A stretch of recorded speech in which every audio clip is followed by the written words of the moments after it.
एक परिवार में से ये 6 लोग हैं, सिद्धू, कान्हू, चांद, भैरव, फूलो, जानो, इन लोगों ने शहादत दी थी। लेकिन इतिहास में उन लोगों को भी कहीं जगह नहीं मिला आज तक। और उन लोगों के बदौलत जो यहाँ सीएनटी एक्ट और एसपीटी एक्ट बना, ये भी आज खतरे में है, ये भी सुरक्षित नहीं है। और आज इसको दरकिनार करके यहाँ पर सीएनटी एक्ट का उल्लंघन हो रहा है और एसपीटी एक्ट का भी उल्लंघन हो रहा है। अभी हमारे माननीय मुख्यमंत्री हेमंत सोरेन ने, मैं नहीं बोला, उन्होंने कहा था कि हमारी सरकार बनेगी तो सबसे पहले हम एसपीटी एक्ट और सीएनटी एक्ट को हम सख्ती से लागू करेंगे। लोगों को उम्मीद था, विश्वास था, लेकिन आज लोगों के दिल में जो भरोसा था वो करीब करीब समाप्त हो चुका है। और माननीय मुख्यमंत्री के कहने पर, इनका चुनावी एजेंडे पर लोगों को विश्वास था कि हमारी सरकार बनेगी तो यहाँ के नौजवानों को 5 लाख रोजगार हम देंगे 6 महीने के अंदर में। वो भी पानी में फिर गया।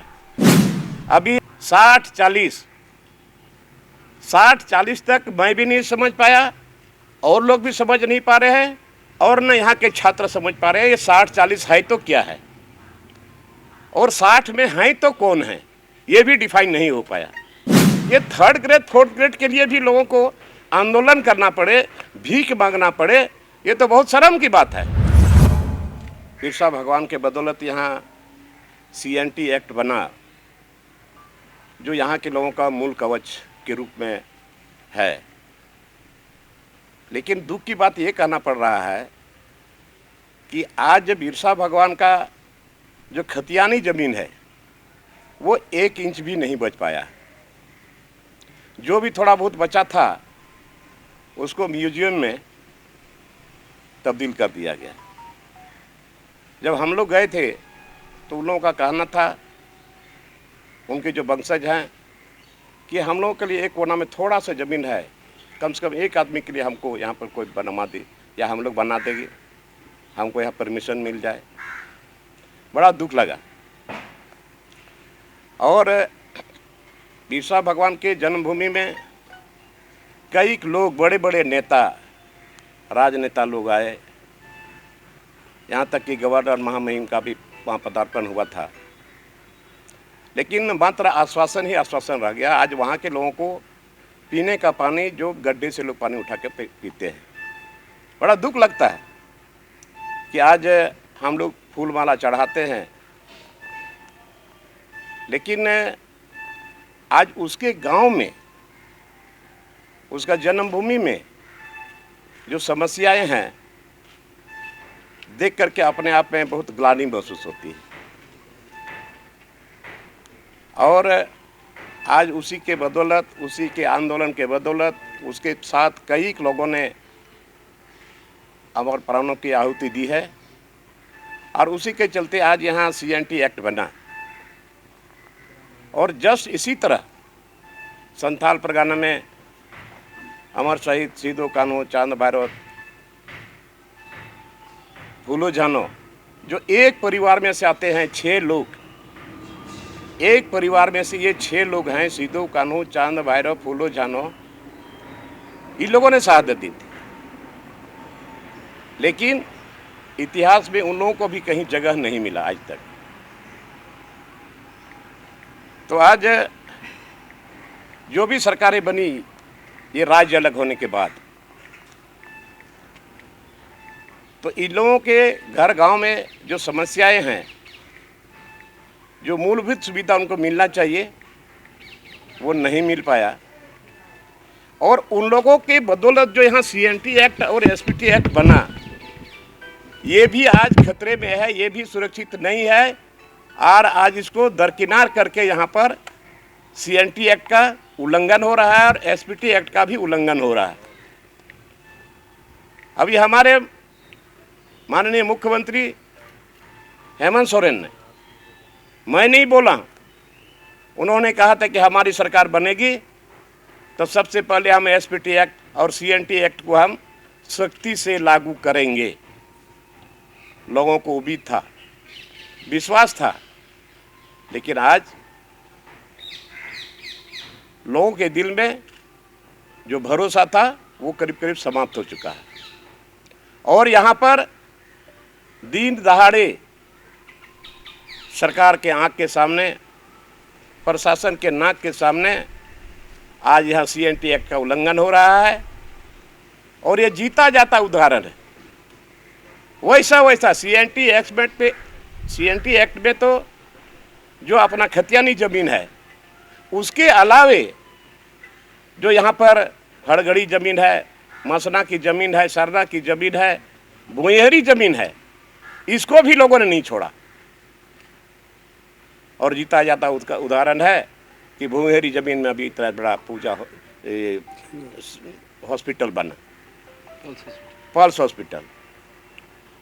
तो अभी आप सारे लोग देख रहे हैं, जो लोग कॉलेज में पढ़ाई लिखाई कर रहे हैं या जो डिग्री हासिल करके डिग्री लेके घूम रहे हैं, उनको भी पूरा उम्मीद था और माननीय मुख्यमंत्री के कहने पर, इनका चुनावी एजेंडे पर लोगों को विश्वास था कि हमारी सरकार बनेगी तो यहाँ के नौजवानों को 5 लाख रोजगार हम देंगे 6 महीने के अंदर में। वो भी पानी में फिर गया। अभी यहाँ जितना युवा लोग हैं आंदोलन में उतरे हुए हैं, सड़क पर उतरे हुए हैं, और हमको लगता है कल भी जानकारी है सबको, उन लोगों ने घोषणा कर दिया है कल से 10 और 11 वो लोग झारखंड बंद करेंगे। मजबूर होकर के लोगों को झारखंड बंद का आह्वान करना पड़ा और आज मशाल जुलूस भी निकालने वाले हैं। तो ये 60-40,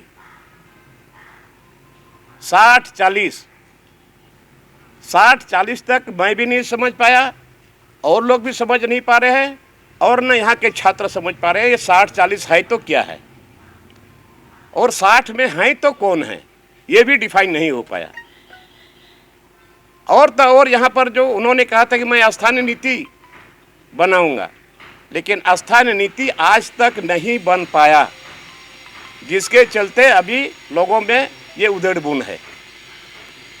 जब स्थानीय नीति नहीं बना तो आखिर हम सरकार किसको डिफाइन करती है कि ये यहाँ का स्थानीय व्यक्ति है। ये 3rd ग्रेड 4th ग्रेड के लिए भी लोगों को आंदोलन करना पड़े, भीख मांगना पड़े, ये तो बहुत शर्म की बात है। और ये सारी बात सरकार के चुनावी एजेंडा में था, इसीलिए लोगों को विश्वास था। लेकिन अभी फिर इधर सरकार ने एक सिगुफा छोड़ दिया कि कंपनी में 75% नवयुवकों को नियुक्ति मिलेगी। मैं कहता हूं कि अभी तक जिस दिन से सरकार ने घोषणा किया कि 75% यहाँ के नवयुवकों को कंपनी में रखा जाएगा, तो सरकार उसका लिस्ट जारी करे, किस किस जिला में, किस किस कंपनी में, कहाँ कहाँ के लोग को नियुक्ति मिली है। सरकार उसका सूची जारी करे, तब न पता चले कैसे मेरी सरकार काम कर रही। और एसपीटी एक्ट, सीएनटी एक्ट, स्थानीय नीति, नियोजन नीति और पैसा एक्ट, जो यहाँ के लोगों के लिए मूल चीज है, यहाँ के मूलवासी, यहाँ के आदिवासी का जो सबसे जरूरी है, ये आज तक नहीं हुआ। पैसा एक्ट के बारे में सदन में भी हमने इस बात को रखा बड़ा जोर तरीके से, सदन में भी इसका जवाब सही नहीं मिल पाया। सदन में यही जवाब मिला कि पैसा एक्ट को लागू करने के लिए अभी अधिकारी लोग नियमावली बना रहे हैं, अभी तक नहीं बना। मैं ये राज्य अलग होने के बाद ये 23 साल होने वाला है और अभी तक इसका नियमावली नहीं बना, जिसके चलते यहाँ पर पैसा एक्ट लागू नहीं हुआ। तो पैसा एक्ट लागू नहीं होता, जो शेड्यूल एरिया है, शेड्यूल एरिया में जो वहाँ पर ग्राम सभा है, ग्राम के प्रधान हैं, प्रगणित लोग हैं, इन लोगों का जो अधिकार है ये भी अधूरा रह गया है। इसलिए सरकार को चाहिए कि जितना जल्द हो ये एसपीटी एक्ट, सीएनटी एक्ट, स्थानीय नीति, नियोजन नीति और ये 60-40 को इसको ख़त्म करके तुरंत इसको पहल करना चाहिए कि यहाँ के नौजवानों को, जो यहाँ के भूमिपुत्र हैं, जो यहाँ के स्थानीय है, पर स्थानीय नीति भी तय करे। लेकिन आज तक ऐसा दिखाई नहीं दे रहा है। मैं आप लोगों के माध्यम से सरकार को मैं संज्ञान में देना चाहता हूँ, इस पर आप काम करिए। और अभी अकाल तो हुआ ही, धान का फसल नहीं हुआ, अभी लोगों को पीने के लिए पानी नहीं मिल रहा। लोग तो इधर उधर से कहीं से दूर दूर से जा करके 1 बाल्टी 2 बाल्टी ला करके अभी पी रहे हैं, वो भी नसीब नहीं हो रहा। माल मवेशी है कितने, हर गांव में हर लोगों के पास माल मवेशी है, पीने का इतना समस्या है। अभी मवेशी मर रहे हैं बिना पानी का। अभी कम से कम हर गांव में नहीं हो सकता है, लेकिन फिर भी बहुत ऐसे गांव हैं कि वहां पर जहां दलदल जमीन है, जहां पानी का स्रोत पहले से रहा है, अभी भी वहां पर डोभा नुमा कोड़वा दे और सरकार इसको करे ताकि वहां पर माल मवेशी को पीने के लिए कम से कम पानी मिले। लेकिन सरकार चुपचाप बैठी हुई है, बोलती है टैंकर से दिया जा रहा है। कितना टैंकर है, कैसे शादी ब्याह संपन्न हो रहा है, कैसे लोग गांव में जी रहे हैं। अभी इस पर सरकार को पहल करना चाहिए। और अभी जो भी बातें हैं, मैं कोई राजनीतिक बात नहीं है, ये मैंने एकदम जनमीन बात है। और अगर इस पर भी अगर कोई बोले कि लोबिन हमारा बागी है, तो हम बागी हैं, पहले से स्टूडेंट के समर्थन में है। तो आज की घोषणा के कल है तो कुछ घोषणा हाँ, समर्थन में है। हम तो कह चुके हैं कि भाई पहले बार भी समर्थन था, अब की बार भी उन लोगों ने, छात्र लोगों ने जो कल से जो आंदोलन करना शुरू किया है, बंद का आह्वान किया है, हम स्टूडेंट के साथ हैं। जिस संगठन ने ये बंद बुलाया, चीजें मुख्यमंत्री को क्यों नहीं समझ में आ रही? आप भी दिए हैं। आप कौन समझाए उसको? जो उसके इर्द गिर्द में है वो लोग क्यों नहीं समझाते हैं? जब लोग जान रहे हैं कि इतने इतने विधायक लोगों ने छात्रों को समर्थन दिया है, तो फिर आखिर कौन समझाए इसको? हो सकता है आने वाले दिन में और अपना अधिकार को लेने के लिए जनतांत्रिक तरीके से विकराल आंदोलन का भी रूप ले सकती है। इसलिए क्या बोले, नियुक्ति तो बहुत निकल रहा है। अरे निकल रहा यार, कहाँ है बतावे ना। हम तो इसी बात को बोल रहे हैं ना, पेपर में हम लोग रोज रोज देखते हैं, उतने दिनों से हम लोग देखते आ रहे हैं कि नियुक्ति होने वाली है, नियुक्ति फलाना विभाग में, फलाना विभाग में नियुक्ति होने वाली है। लेकिन अभी तक नियुक्ति का सील लिस्ट जारी करे ना सरकार, हम मान लेंगे। सुनने मिलता है, लेकिन देखने को तो नहीं मिल रहा है। पहले बनावे, पहले स्थानीय नीति तो बनावे। स्थानीय नीति नहीं बनेगा तो आप किसको डिफाइन करिएगा? क्यों नहीं समझा? अब कौन समझाएगा जो हम बोल रहे हैं? और लोग नहीं बोलेंगे तो मैं उसका जिम्मेवार तो नहीं ना हूँ। तब हाथ पर हाथ धर के बैठे रहे तो फिर घोषणा किस बात का? कहाँ निकाला है आप बताइए ना। यही हाल में जो सुप्रीम कोर्ट से जो जीत के आया, वो तो लड़ाई कर लड़के जीत करके आया है। और उसमें भी हम नहीं कहते हैं माननीय सर्वोच्च न्यायालय का हम समर्थन, हम उसका मैंने सम्मान करते हैं, फिर भी दिए हैं। लेकिन उसमें भी काफ़ी लोग बाहर के हैं। चलिए जो हो गया, लेकिन अभी क्या हो गया? यहाँ पर स्थानीय नीति बनाने में सरकार को क्या कष्ट हो रहा है?